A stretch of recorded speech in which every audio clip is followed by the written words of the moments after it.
Touring cinema நேயர்களுக்கு வணக்கம். நான் குமார் நடராஜன். எல்லாரும் எதிர்பார்த்துட்டு இருந்த நடிகர் விஜய் இன்றைக்கி சிஎம் விஜய். ஸோ இனிமேல் நானுமே இவர்னு அட்ரஸ் பண்ணணும், இவன் அட்ரஸ் பண்ண முடியாது. ஏன்னா ஹிஸ் பொசிஷன் இஸ் சச். எல்லாருக்கும் சர்ப்ரைஸ், என் முதற்கொண்டு எல்லாருக்குமே சர்ப்ரைஸ்.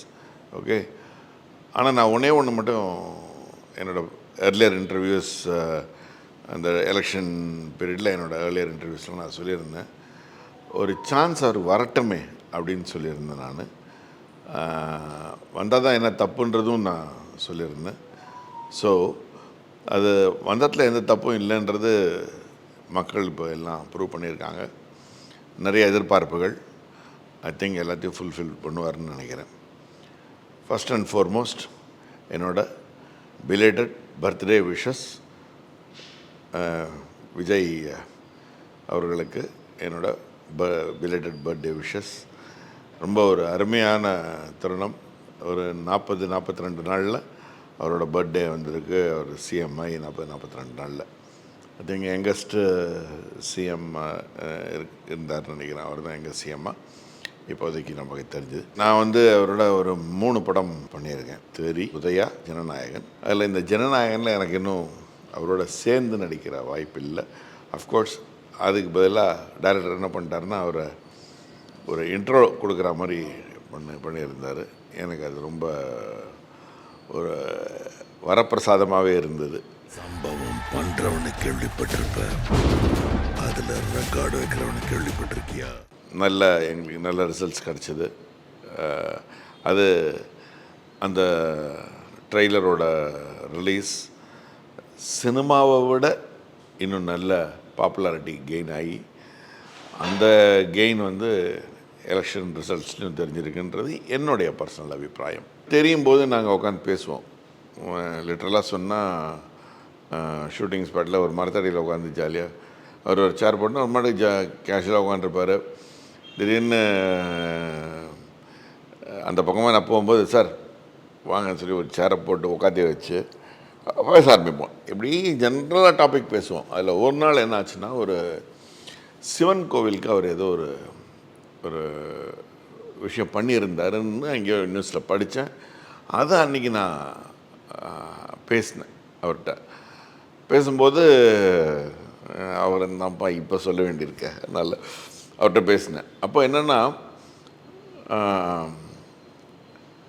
இந்த சிவன் கோயிலுக்கு பண்ணது ரொம்ப ஒரு ப்ரில்லியண்ட்டான விஷயம். You are showing that you are beyond all this திங்ஸ்ன்ற அந்த ரிலிஜன்லாம் தாண்டி இருக்கிற மனுஷன் காமிக்கிறீங்க. ரொம்ப நல்ல விஷயம், அது காமிச்சிருக்கீங்க, நல்ல விஷயம் அப்படின்னு சொல்லி சொன்னேன்.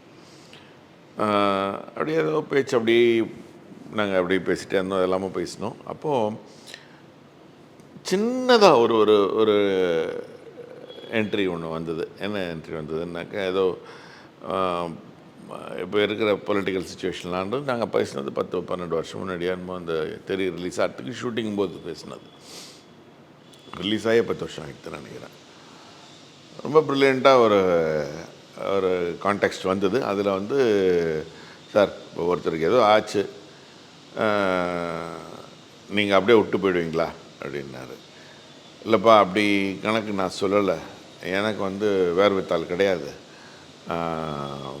பேக்கில் நல்ல சப்போர்ட்லாம் இருந்து பண்ணலாம். எனக்கு ஒன்றும் அந்த அளவுக்கு தெரியவும் தெரியாது, சப்ஜெக்டும் தெரியாதுப்பான்றது நான் சொல்லிவிட்டு கேஷுவலாக அப்படியே எகெயின் கான்வர்சேஷன் வெண்ட் ஆன். ஜாலியாக அப்படி வேறு இதெல்லாமல் பேசிகிட்டு இருந்தோம். ஷூட்டிங் ஸ்பாட்டில் சில விஷயங்கள் பற்றி பேசிகிட்டு இருந்தோம். அதெல்லாம் நடந்தது. And all of a sudden நான் அவர் அதே கேள்வியை கேட்டேன். இருப்பா, என்ன கேட்டால் இல்லை. ஸோ இதே கேள்வி தான். யாருக்காவது ஏதாவது ஆச்சுன்னா what will be your reaction? இல்லை சார், நான் கோதாவில் இறங்கிடுவேன் சார்னார். இன்றைக்கி இஸ் ப்ரூவ்ட் இட். மக்கள் அதை ப்ரூவ் பண்ண வச்சுட்டாங்க. Is there in the spot. So I am sure he'll show all his ability to first of all prove himself as a chief minister. Secondly, அது அப்படியே அந்த பேரலல் ஆக்டிவிட்டியாகவே அந்த மக்களுக்கு அது அப்படியே நல்லதாகவும் நடக்கும். எனக்கு வந்து ரொம்ப ஒரு ஆணித்தரமான அசைக்க முடியாத நம்பிக்கை. அன்றைக்கி நான் கெஸ் பண்ணல. ஒருவேளை கெஸ் பண்ணியிருந்தா எப்படி இருந்திருக்கும்னு நான் நிறைய தடவை யோசித்து பார்த்துருக்கேன். பட் கெஸ் பண்ணலை. அதுக்கப்புறமாவும் நான் அதை பற்றி ரொம்ப பெருசாக சிந்திக்கல. ஆனால் இன்றைக்கி அது ரியாலிட்டியாக வந்திருக்கு. ரொம்ப ஹாப்பியாக இருக்குது. எங்கள் அப்பா அடிக்கடி சொல்லுவார், ஒரு 10 புத்திசாலிகள் உட்காந்து பேசும்போது நீ அங்கே இருக்கிறதுக்கு சந்தர்ப்பம் கிடைச்சா அமைதியாக இரு. அவங்க பேசுகிறதுல வந்து என்ன இருக்குது விஷயங்கள்ன்றதை கிரகிச்சிக்கோ. அப்போ நீ வந்து 11வது புத்திசாலி அப்படிம்பார். இதை நான் வந்து ஏற்கனவே ஒரு தடவை நம்ம கார்ட்டூனிஸ்ட் மதன் இருக்கார் இல்லையா, அவர்லாம் ஜீனியஸ்.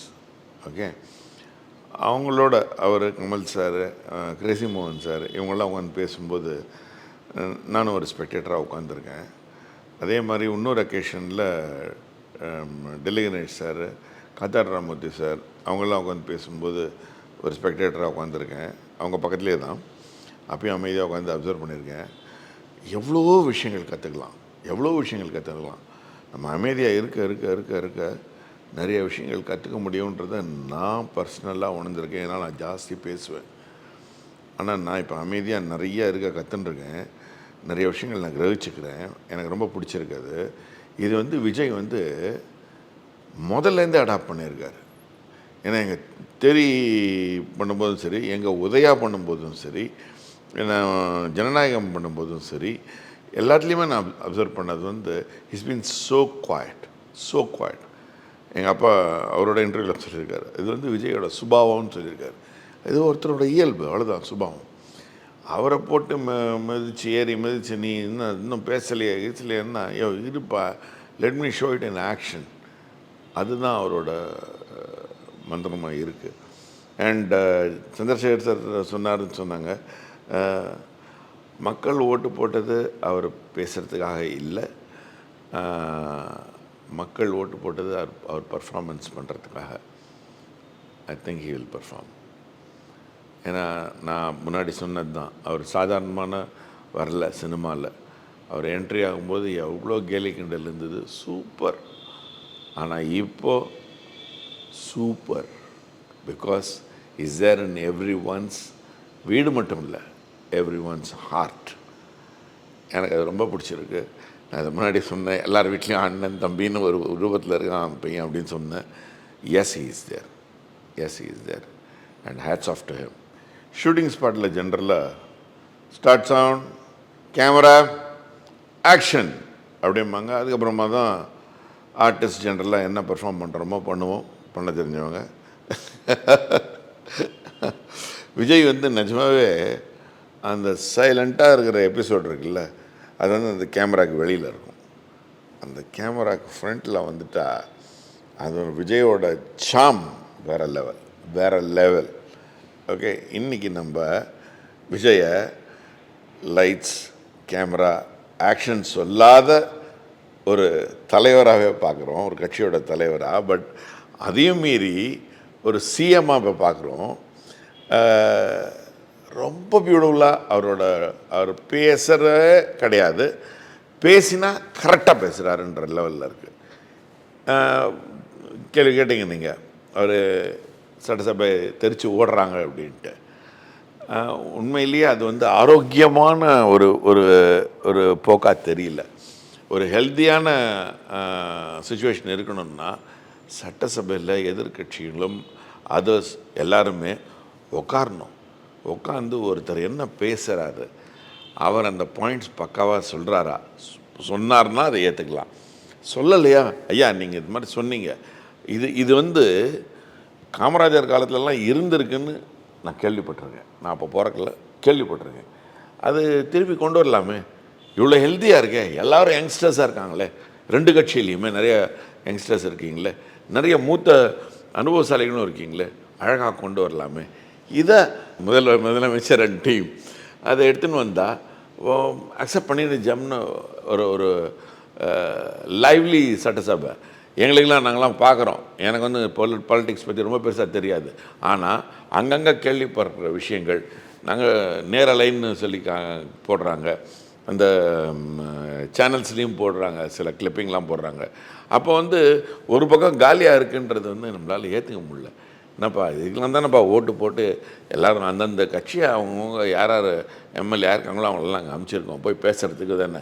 நீங்கள் பேசுகிறதுக்காக மட்டும் நாங்கள் அனுப்பலை, மற்றவங்க பேசுகிறதையும் கேட்டு அதை நீங்கள் இங்கே வந்து செயல்படுத்தணுன்றதுக்காக தான் அனுப்பிச்சிருக்கோன்னு ஒரு பப்ளிக் சொல்ல மாட்டானா? இது நமக்கு ஒரு தார்மீக அடிப்படை இல்லையா? இது why don't we accept it and do it. அங்கே இருந்து ஏன்னா அது ஒரு ஆஃபீஸ் டியூட்டி மாதிரி ரொம்ப அழகாக சீஃப் மினிஸ்டர் கொண்டு வந்துருக்காரு. அதை நம்ம எல்லாருமே கடைப்பிடிக்கலாமே. அங்கேருந்து எதுக்கு நம்ம தப்பிச்சு ஓடி வரணும்? அவசியமே இல்லை இல்லையா? இந்த மாதிரி எதிர்ப்புகள் இருக்க தான் ஜாலியாக இருக்கும். வாமா பார்த்துக்கலாம் அப்படின்ற ரேஞ்சுக்கு இருக்கும். இது ஐ திங்க் இது ஒன் அமங் தெம்னு நினைக்கிறேன். சிஎம் விஜய் நிறையா நான் சொன்ன மாதிரி மக்கள்கிட்ட எதிர்பார்ப்புகள் இருக்குது. நல்ல அந்த ஒரு பேசாத பர்சனாகவே இருந்து எப்படி கேமரா முன்னாடி ஹி ஆக்ட்ஸோ அதே மாதிரி பர்ஃபார்மன்ஸில் வந்து அவர் பேசுவார்ன்றது என்னுடைய கணிப்பு. எல்லாரோட கணிப்பும் அதுதான் நினைக்கிறேன் நான். So I really wish him all the best as ஒரு ஃபெலோ ஆர்டிஸ்ட். நான் ஃபெலோ ஆர்டிஸ்ட்னால் ஒரு ஹீரோவாக நான் இன்னும் நடிக்கலை, பட் அவர் கூட நடிச்சிருக்கேன் அப்படின்ற அந்த ஒரு கிரெடிட் எடுத்துக்கிறேன். I really wish him all the best in his career and மென்மேலும் சிறப்பான திட்டங்கள் எடுத்துன்னு வந்து நல்ல மக்களுக்கு வந்து எவ்வளோ அவங்க கம்ஃபர்ட்டாக இருக்க முடியுமோ அத்தனையும் பண்ணி கொடுத்துட்டா அதுக்கப்புறமா வேற என்ன கேட்க போகிறாங்க? நீரேன்பா அப்படின்ட்டுருவாங்க பர்மனெண்ட்டாக இல்லையா? ஸோ அந்த விஷஸோடு நிறைய செய்கிறேன். நமஸ்காரம்.